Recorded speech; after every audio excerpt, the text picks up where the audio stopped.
এখানে যারা এতিম শিশুরা আছেন, এই মাদ্রাসার বা এতিমখানার কর্মকর্তা কর্মচারীরা আছেন, হাত জোর করে আমি করুণা প্রার্থনা করব ওনারা যাতে সবাই মিলে মহান সৃষ্টিকর্তার দরবারে মন খুলে দোয়া প্রার্থনা করেন। সাবেক তিনবারের নির্বাচিত প্রধানমন্ত্রী সদ্য প্রয়াত দেশনেত্রী বেগম খালেদা জিয়ার আত্মার মাগফিরাত কামনায় বাংলাদেশ জাতীয়তাবাদী ছাত্রদল ঢাকা বিশ্ববিদ্যালয় কর্তৃক আয়োজিত স্যার সলিমুল্লাহ এতিমখানা এবং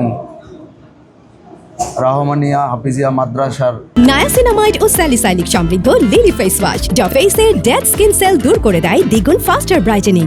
এতিম শিক্ষার্থীদের সাথে আজকের এই ইফতারে উপস্থিত ঢাকা বিশ্ববিদ্যালয়ের বিপ্লবী সাধারণ সম্পাদক নাহিদুজ্জামান শিপন সহ বিশ্ববিদ্যালয়ের বিভিন্ন পর্যায়ের নেতৃবৃন্দ এবং স্যার সলিমুল্লাহ এতিমখানার কর্মকর্তা কর্মচারীবৃন্দ সবাইকে আমার ব্যক্তিগত পক্ষ থেকে এবং এতিম শিশুদেরকে সবাইকে আমার ব্যক্তিগত পক্ষ থেকে পবিত্র মাহে রমজানের প্রীতি ও শুভেচ্ছা। আসলে বক্তব্য দেওয়ার কিছু নেই, কিছু আনুষ্ঠানিকতা আছে, যেহেতু এটি একটি ইফতার এবং দোয়া মাহফিল। আমাদের মা মাটি ও মানুষের নেত্রী দেশনেত্রী বেগম খালেদা জিয়ার রুহের মাগফিরাত কামনায় আজকের আমাদের এই দোয়া মাহফিল। অত্র মসজিদের ইমাম খতিবগণ আছেন, ওনারা ধর্মীয় আনুষ্ঠানিকতার মাধ্যমে আমাদের মা মাটি ও মানুষের নেত্রী দেশনেত্রী বেগম খালেদা জিয়ার আত্মার মাগফিরাত কামনা করবেন। আমি শুধু আমার ব্যক্তিগত জায়গা থেকে আমি এটুকুই বলবো, এখানে যারা এতিম শিশুরা আছেন, এই মাদ্রাসার বা এতিমখানার কর্মকর্তা কর্মচারীরা আছেন, তাদের কাছ থেকে আমি হাত জোর করে আমি করুণা প্রার্থনা করব ওনারা যাতে সবাই মিলে মহান সৃষ্টিকর্তার দরবারে মন খুলে দোয়া প্রার্থনা করেন।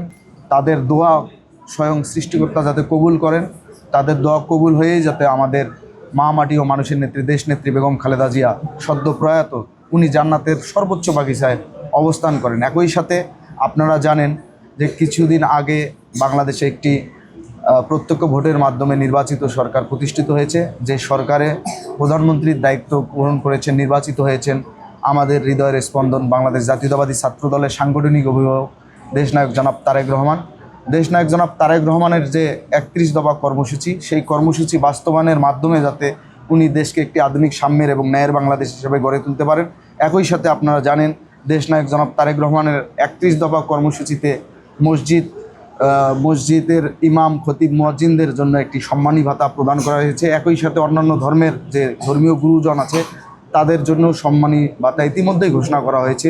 তিনি যাতে সেই সম্মানী ভাতা দ্রুত সময়ের মধ্যে বাস্তবায়ন করে এদেশের মসজিদ, মাদ্রাসা, মন্দির, প্যাগোডা, গির্জা সব ধর্মের সব বর্ণের মানুষের জন্য তিনি মন উজাড় করে তিনি কাজ করতে পারেন। আমি শুধু আজকে আবারও এই স্যার সলিমুল্লাহ এতিমখানায় দাঁড়িয়ে আমি এই মসজিদের ইমাম আছেন, খতিবগণ আছেন এবং এই মাদ্রাসার বা এই এতিমখানার এতিম শিশুরা আছেন, তাদের কাছে আমি আমার প্রধানমন্ত্রী দেশনায়ক জনাব তারেক রহমানের জন্য দোয়া প্রার্থনা করছি।